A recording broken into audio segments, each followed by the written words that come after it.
Kasi hindi naman po nila kasalanan na nagkagulo-gulo kami dito sa Senado at hindi na take up yung kanilang confirmation.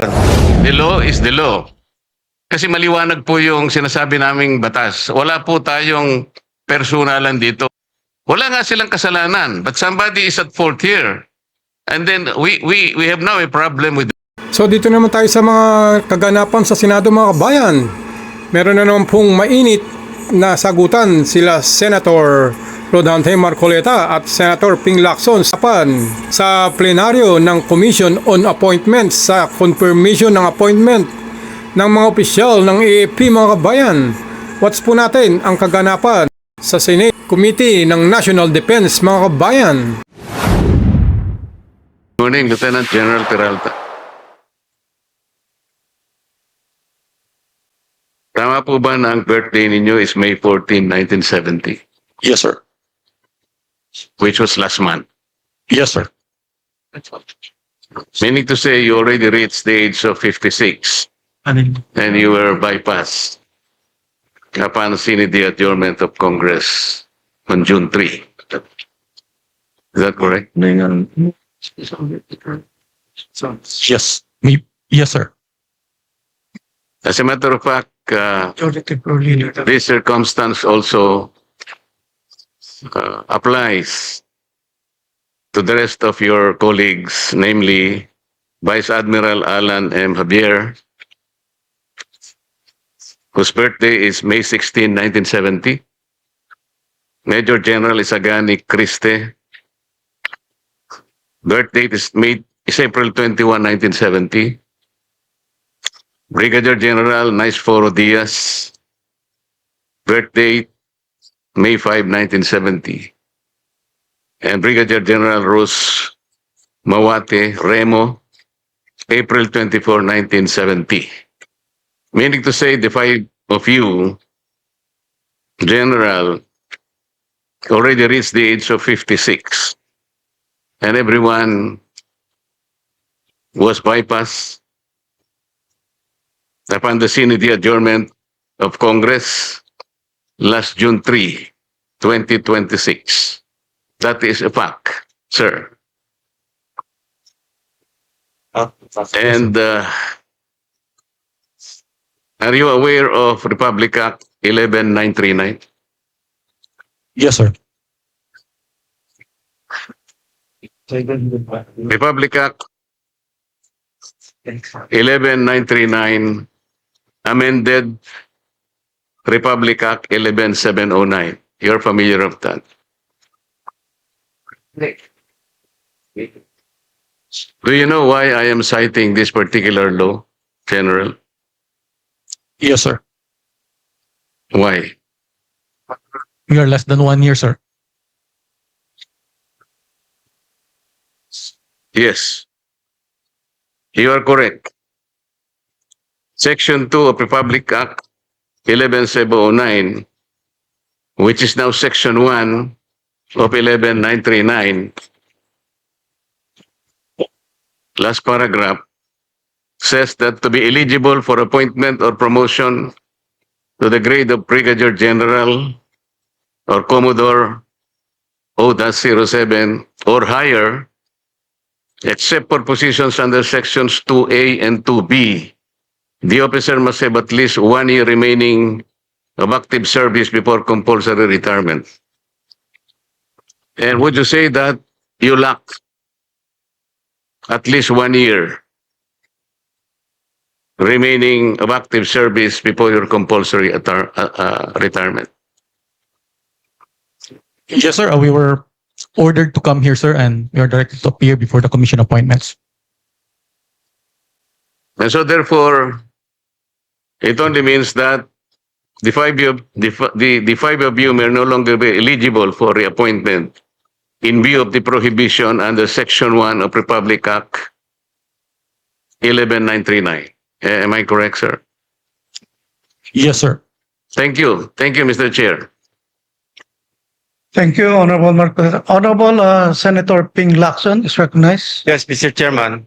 Just for clarity, I believe and I was told by the Secretary of the Commission on Appointments that the ad interim appointments of this fine gentlemen and lady is a mere resubmission of their previous ad interim appointments given before the resumption, the May 25, 2026 resumption of the first regular session.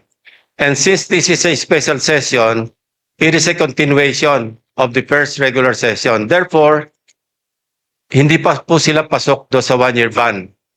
Kasi hindi naman po nila kasalanan na nagkagulo-gulo kami dito sa Senado at hindi na take up yung kanilang confirmation. So with that manifestation, Mr. Chairman, I move that we recommend to the plenary the confirmation of the aforestated or aforementioned gentleman and lady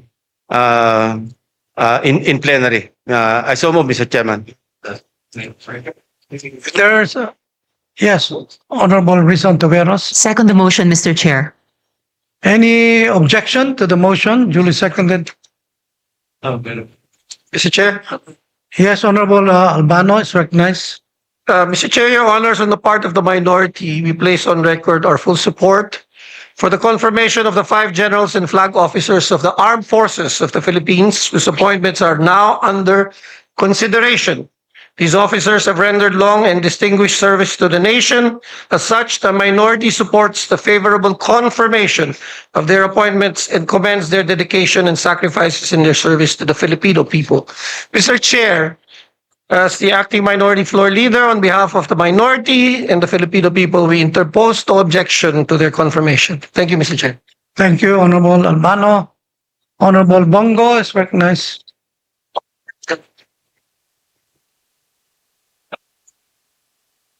Mr. Chair, esteemed colleagues, allow me to express my full support for this commission.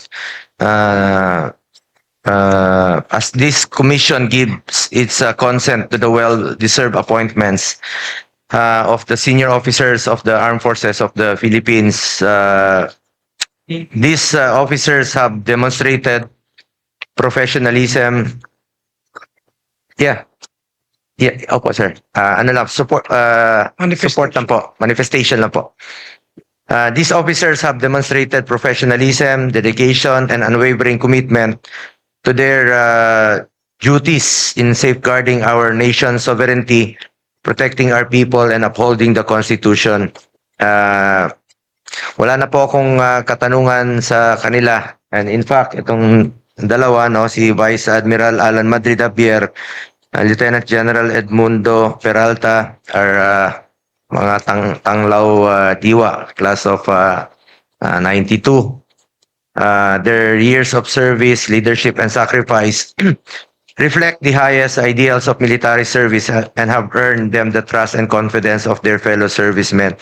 At naintindihan ko rin po na yung 1 year bar rule, no, na dapat nilang mahabol dahil bawat star na alam po ni Senator Ping Lacson yan noon pa, parati nating pinaglalaban dahil napakahalaga po sa kanila yung 1 star na madagdag sa kanila.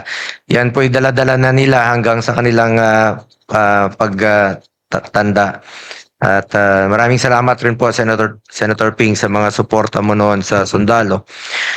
Mr. Chair, dahil sa kanilang kabayanihan at pagbibigay serbisyo sa ating bansa, gusto ko lang pong bigyang pagkilala at pagpupugay sina Vice Admiral Alan Madrid Javier, Lieutenant General Edmundo Peralta, Philippine Army, Major General Isagani Ocampo Criste, na naging PSG rin po nung panahon ni dating Pangulong Rodrigo Duterte, Brigadier General Nice Foro,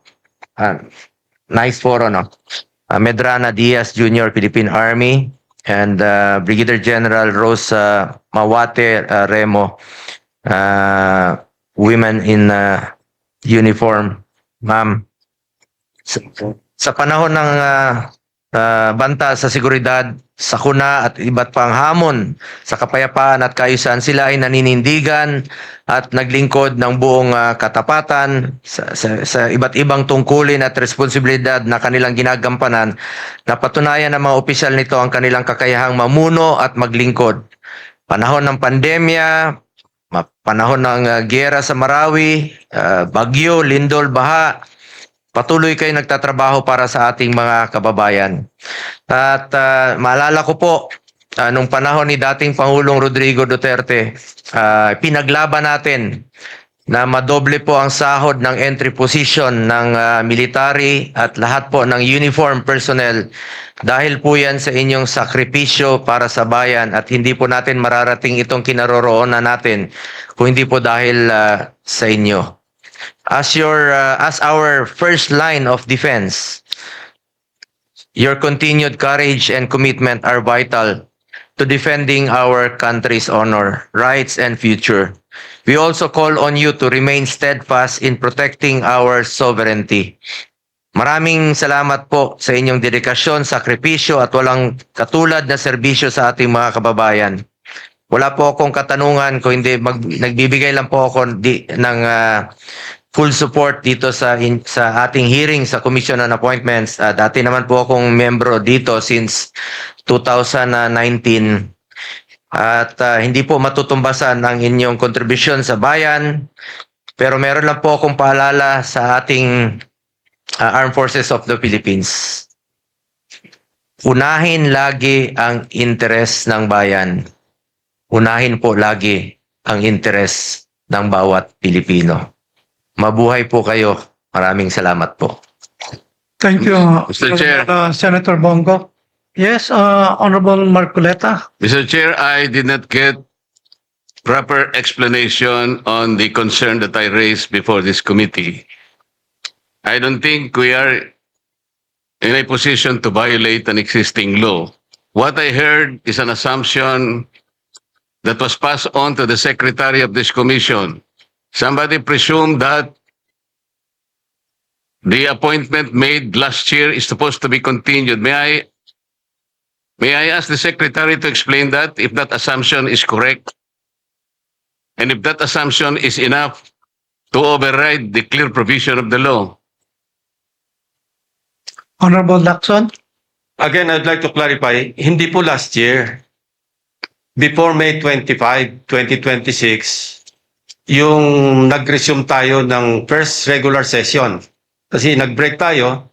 Bago tayo mag-resume, they were given ad interim appointments by the President. So yun po yung ina-apply natin because a special session that we are having today is a continuation of the first regular session, Mr. Chairman. So yung birthday nila fell after. Kailan ang birthday mo, General? May 14. So yung ad interim appointments were given before May 14, I suppose. So you confirm that. So hindi ka covered ng 1-year ban. That's the clarification that I manifested earlier, Mr. Chairman. How about the others? Covered sila ng hindi sila covered ng 1-year ban when they were given their ad interim appointments before May 25, di ba? Kasi kung after May 25, resumption, nomination, at saka hindi na kayo mag-apply. But since you were given your ad interim appointments, since Congress was in recess at that time, having resumed on May 25, hindi po kayo mako-cover ng 1-year ban. That's my point. So I hope I satisfy the query posited by the Honorable Marcoleta. Thank you, Mr. Chairman. Well, Mr. Chair, that is an assumption. Somebody should explain from this committee if that assumption is correct. Because the law is the law. They have just reached their age of 56. And they were bypassed. That is a fact. We cannot change that fact, Mr. Chair. That is the only point that I'm trying to raise here. Kasi maliwanag po yung sinasabi naming batas. Wala po tayong personalan dito. I hope that these 5 officers, gusto ko rin naman sila na mailagay natin sa tamang ayos ng kanilang confirmation. But there is a hurdle here. Ilang ang problema rito, Mr. Chair, kasi maliwanag po yung sinasabi ng batas. Lumilitaw, after their compulsory retirement, less than 1 year na eh. As a matter of fact, they were unable to submit the documents for confirmation only siguro, hindi ko po alam, but only the secretary can testify when exactly were they able to complete the documents for confirmation. Ang may kasalanan po talaga yung June 3 kasi nag-adjourn pagkatapos sana man lang before adjournment sinabi natin nag-schedule tayo na i-confirm natin sila. Wala nga silang kasalanan but somebody is at fault here. And then we have now a problem with the law. We can just simply say na we assume that they are not covered by 1-year ban. No. The law is very clear, Mr. Chair. Salamat po. Chair would, okay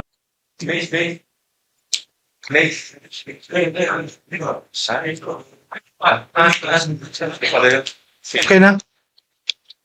Honorable Teodoro? I'd like to make a manifestation. Honorable Marcy Teodoro? Mr. Chairman, point of information. Bago po ako rito pero meron po tayong kaso Matibag versus Benipayo, GR number 149036 of 2002. This has something to do and defining what is a bypass appointment. As pointed out earlier by Senator Lacson, that this is basically a continuation of the previous session. Hence, the appointment was not technically bypass as defined under the said doctrine under Matibag versus Benipayo. Point of information, Mr. Presiding, Mr. Chairman, this may help or guide the committee in its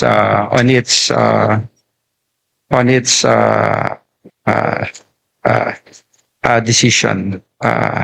As defined, a bypass appointment occurs only when upon the close of the session of Congress. It's true that the Congress was immediately adjourned, but a special session was called upon, so it's being considered a continuation this proceeding. So if June 17 of this year is considered a continuation of the same congressional session, and this is not a new session, that event triggers the bypass, but not yet occurred. Therefore, the appointment remain pending and subject to the CA action. This is my humble observation and opinion on the matter, Mr. Chair, that the appointments remain pending and subject to CA action. Thank you, Honorable Teodoro. Yes, Honorable Marcoleta. Mr. Chair, I think we should clearly clarify that this plenary session is not a continuation of the last session. This plenary session is not a continuation of the last session, simply because this is a clearly separate proceeding, given that Congress adjourned sine die on June 3. This is very clear. We should not explain it any further. And Matibag versus Benipayo was quoted, Mr. Chair. In this case, Mr. Chair, an ad interim appointment can be terminated for 2 causes specified in the Constitution. Article 7, Section 16, Paragraph 2. Ang sabi doon, the first cause is the disapproval of his ad interim appointment by the CA. The second one is the adjournment of Congress without the CA acting on his appointment. Ito yung Matibag versus Benipayo. Mr. Chair, may I manifest that I have nothing against the 5 officers subject of today's confirmation. I think we have to thank them for their gallantry and service to our nation. I'm just trying to make a point here. But I am not objecting because we need to know and we need to articulate what is the law that must be the concern of this proceeding, Mr. Chair. Sana ay wala na yung assumption kasi na sinasabi pa nila kanina that there is a continuation. This is not. Alam natin lahat yun eh. Because we are misleading our members for doing that, Mr. Chair. Ang importante na lang dito, kung wala namang mag-object sa kanila, I'm just pointing it for the record that there is a law that must be respected in connection with this, Mr. Chair. Thank you. Thank you, Honorable Marcoleta. Considering that earlier there was a motion of Yes, Honorable, go ahead, Mr. Chairman. I was just going to yes, manifest considering that this is the manifestations of the gentleman are actually debatable because the Commission on Appointments is a different constitutional body than Congress itself kung tutuusin. Debatable yun. Kaya talagang pwedeng continuation. Only for that matter, Mr. Chairman. Go ahead. yes, majority floor. Thank you, Honorable Soto. Yes, Mr. Chair. Since there's no objection and there was a previous motion, so I move to act on the previous motion. Considering that there's no objection, the previous motion of Honorable Lacson is hereby approved. Majority Floor Leader.